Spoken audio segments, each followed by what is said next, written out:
I can't believe it's been 30 years and still no child, my mother-in-law, Rebecca, sneered. What's the point of a wife who can't produce an heir? Mama, please understand, my husband, William, tried to intervene. No, William, she needs to understand. Rebecca cut him off. She's a failure as a wife and a woman. I felt a surge of anger and hurt. Mama. I'm still a woman, with or without a child. My friends, who were present, gasped at the tension. Mama, that's not fair, you're being too harsh on your daughter-in-law, one of them spoke up. Childbearing is not the only measure of a woman's worth. But she was relentless. You're all just making excuses for her. She's barren, and that's a fact. I stood up, my eyes blazing. I've had enough of your insults, Mama. I may not have a child yet, but I have a loving husband and a fulfilling life. Rebecca snorted. Fulfilling life. You're just a childless, useless wife.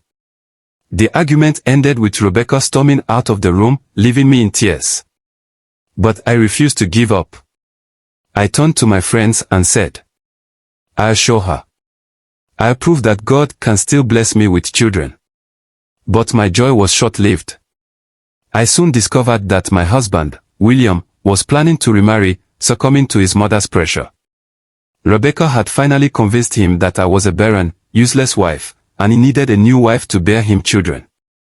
I overheard Rebecca and William talking in the living room, their voices hushed but their words piercing my heart.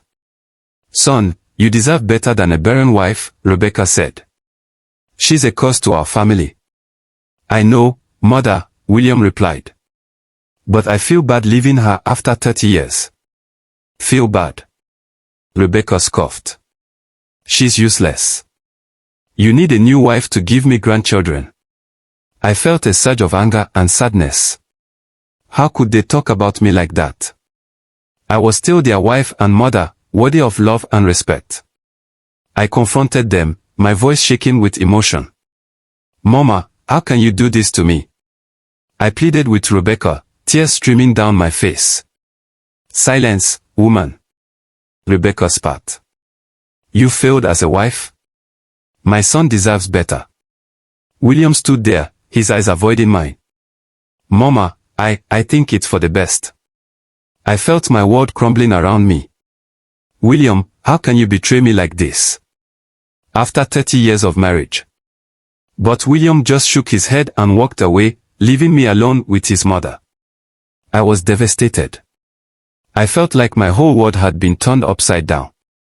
I began to fast and pray, seeking God's face like never before. God, please intervene, I cried out. Don't let them do this to me. Show them that you are still a God of miracles and wonder. And then, something amazing happened. That night, I had a vivid dream.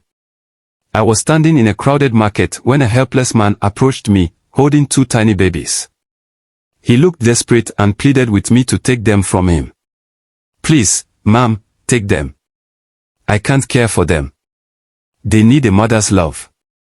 But I don't know you, you don't even know me, why then trust me so much? It doesn't matter, please don't say no please, he pleaded.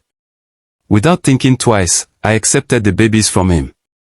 As soon as I held them in my arms, I felt an overwhelming sense of love and responsibility. The man smiled in relief. Thank you, ma'am.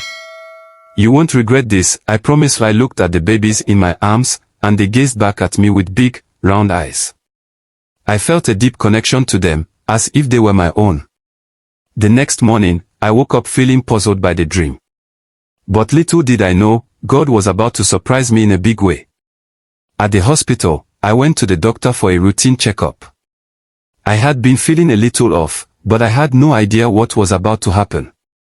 Good morning, ma'am, the doctor said with a smile. How are you feeling today? I'm feeling a little tired and nauseous, but I thought it was just stress, I replied. The doctor nodded and began to examine me. After a few minutes, she looked at me with a big smile. Congratulations, ma'am. You're pregnant. I was shocked. What? But how is that possible? I've been married for 30 years and have never been able to conceive. The doctor smiled. Miracles happen, ma'am. And in your case, it's a double miracle. You're having twins. I was overjoyed. Twins. Oh, my goodness, this is amazing news. The doctor laughed. I know, right? You're going to be a great mom. And your twins are going to bring so much joy to your life. I left the doctor's office that day with a heart full of joy and gratitude. I knew that this was a sign from God that He had not forgotten me, and that He still had a plan for my life. And when my twins were born, they were the most beautiful things I had ever seen. They were a constant reminder of God's love and grace in my life, and I knew that I would always be grateful for this miracle. This is my testimony, and I'm proud to be a living witness. Yes, He changed my destiny and gave me a fresh breath, and I'm sure He will do same for you. Here are 6 moral lessons young ladies can learn from this story. 1. Self-worth is independent of motherhood. A woman's worth is not solely defined by her ability to bear children.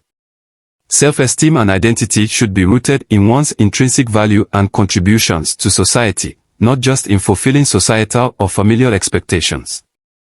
2. Resilience in the face of adversity. Despite facing harsh criticism and emotional turmoil, maintaining inner strength and resilience can help navigate through life's challenges.